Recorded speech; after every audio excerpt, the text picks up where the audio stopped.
नमस्कार, SBT news में आपका स्वागत है। पेश है 7 जून सोमवार सुबह 6:15 बजे राजस्थान की बड़ी खबरें।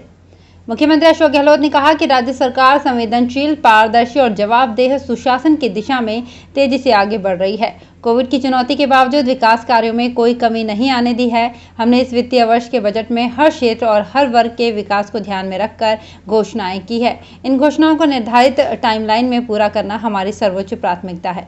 उन्होंने कहा कि जनता से जो भी वादे किए गए हैं उन्हें समयबद्ध रूप से धरातल पर उतारने के लिए सरकार समर्पण भाव के साथ जुटी हुई है। गहलोत रविवार को मुख्यमंत्री निवास से वीडियो कॉन्फ्रेंस के माध्यम से जोधपुर जिले में विभिन्न 20 विकास कार्यों के लोकार्पण एवं शिलान्यास समारोह को संबोधित कर रहे थे। कोविड-19 महामारी के कारण the institute of chartered accountant of India ने 24 जून से होने वाली सीए फाउंडेशन की परीक्षाएं स्थगित कर दी है। अब ये परीक्षाएं एक महीने बाद 24 जुलाई से शुरू होंगी। इसी के साथ ICAI ने सीए फाउंडेशन, सीए इंटरमीडिएट और सीए अंतिम वर्ष की संशोधित समय सारणी भी जारी की है। सीए फाइनल परीक्षा 5 जुलाई और सीए इंटरमीडिएट 6 जुलाई से शुरू होगी। दिल्ली में प्रधानमंत्री नरेंद्र मोदी के आवास पर बीजेपी की अहम बैठक चली। इसके लिए पार्टी अध्यक्ष JP नड्डा राष्ट्रीय महासचिवों के साथ पहुंचे। मीटिंग में बीजेपी के राष्ट्रीय महामंत्री संगठन BL संतोष और अरुण सिंह भी मौजूद थे। बताया जा रहा है कि ये बैठक अगले साल होने वाले यूपी विधानसभा चुनाव से जुड़े मसलों पर बात करने के लिए बुलाई गई। यूपी में पिछले कुछ दिनों से बैठकों का दौर चल रहा है। इनमें कैबिनेट में बदलाव से लेकर चुनावी अभियान तक पर बात हो रही है। हाल ही में JP नड्डा ने दिल्ली में पार्टी महासचिवों के साथ 2 दिन बैठक की। इसमें उत्तर प्रदेश सहित 5 राज्यों में होने वाले विधानसभा चुनाव की तैयारियों पर चर्चा की गई।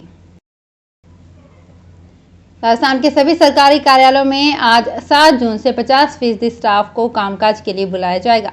मॉडिफाइड लॉकडाउन के तहत राज्य सरकार ने 7 जून से 50% स्टाफ बुलाने की गाइडलाइन जारी की थी। फिलहाल 25% स्टाफ को कामकाज के लिए बुलाया जा रहा है। गृह विभाग के अधिकारी नई गाइडलाइन तैयार करने पर युद्ध स्तर पर मंथन कर रहे हैं। कल मुख्यमंत्री अशोक गहलोत नई गाइडलाइन को मंजूरी दे सकते हैं। माना जा रहा है कि नई गाइडलाइन के तहत छूट का दायरा और बढ़ सकता है। प्रदेश में अभी 8 जून सुबह 5 बजे तक त्रिस्तरीय जन अनुशासन मॉडिफाइड लॉकडाउन की गाइडलाइन लागू है। नई गाइडलाइन में बाजार, किराना की दुकानें, फल सब्जियों की दुकानें और अन्य प्रतिष्ठानों को खोलने का समय नई गाइडलाइन में सुबह 11 से 4 बजे तक किया जा सकता है। अभी बाजार और राशन की दुकान खोलने का समय सुबह 6 से 11 बजे तक का है।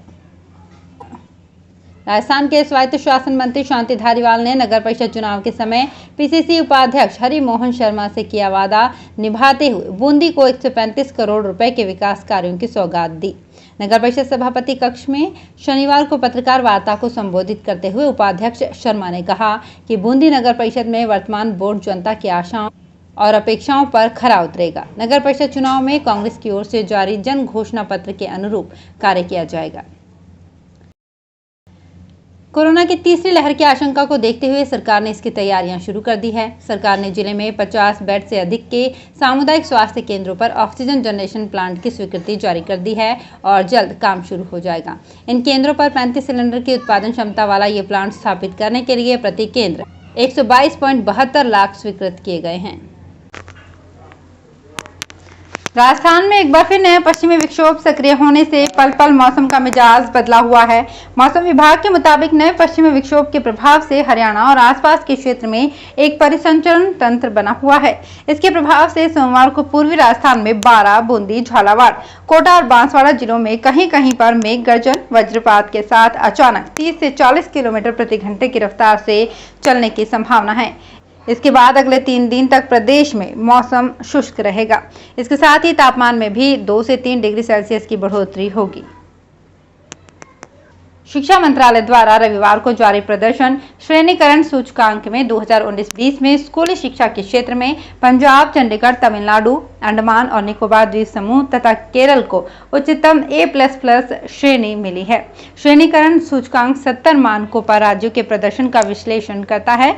इसमें दिल्ली, गुजरात, हरियाणा, राजस्थान, पुडुचेरी, दादरा और नागर हवेली को A+ श्रेणी प्राप्त हुई है। पंजाब ने सर्वाधिक अंक शासन और प्रबंधन में अर्जित किए।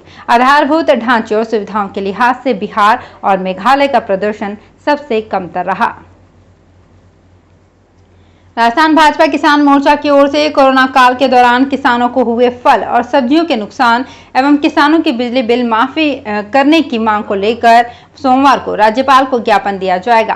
किसान मोर्चा के प्रदेश महामंत्री ओपी यादव ने बताया कि मोर्चा के प्रदेशाध्यक्ष हरिराम रणवा के नेतृत्व में मोर्चा के पदाधिकारी सोमवार को राज्यपाल को ज्ञापन देकर सरकार से किसानों को मुआवजा दिलवाने की मांग करेंगे। जयपुर ग्रेटर नगर निगम आयुक्त और बीजेपी पार्षदों के बीच हुए विवाद को लेकर भाजपा कानूनी लड़ाई लड़ने के मूड में नजर आ रही है। पार्षदों पर हुई एफआईआर को लेकर पार्टी कानूनी लड़ाई लड़ने के साथ साथ राजनीतिक लड़ाई लड़ेंगी। इस पूरे मामले में समन्वय की जिम्मेदारी पूर्व प्रदेशाध्यक्ष अरुण चतुर्वेदी को सौंपी गई है। भाजपा मुख्यालय पर रविवार को प्रदेशाध्यक्ष सतीश पूनिया की अध्यक्षता में हुई बैठक में सभी पहलुओं पर चर्चा की गई। जयपुर शहर में सफाई व्यवस्था संभालने वाली बीवीजी कंपनी ने भले ही अपनी हड़ताल वापस ले ली, लेकिन इससे पहले परिवहन मंत्री प्रताप सिंह खाचरियावास ने कंपनी को दो टूक शब्दों में चेतावनी दी। प्रताप सिंह ने कहा कि निगम को लड़ाई का अखाड़ा ना बनाएं। अगर कंपनी को पैसा नहीं मिल रहा तो वो काम क्यों कर रही है।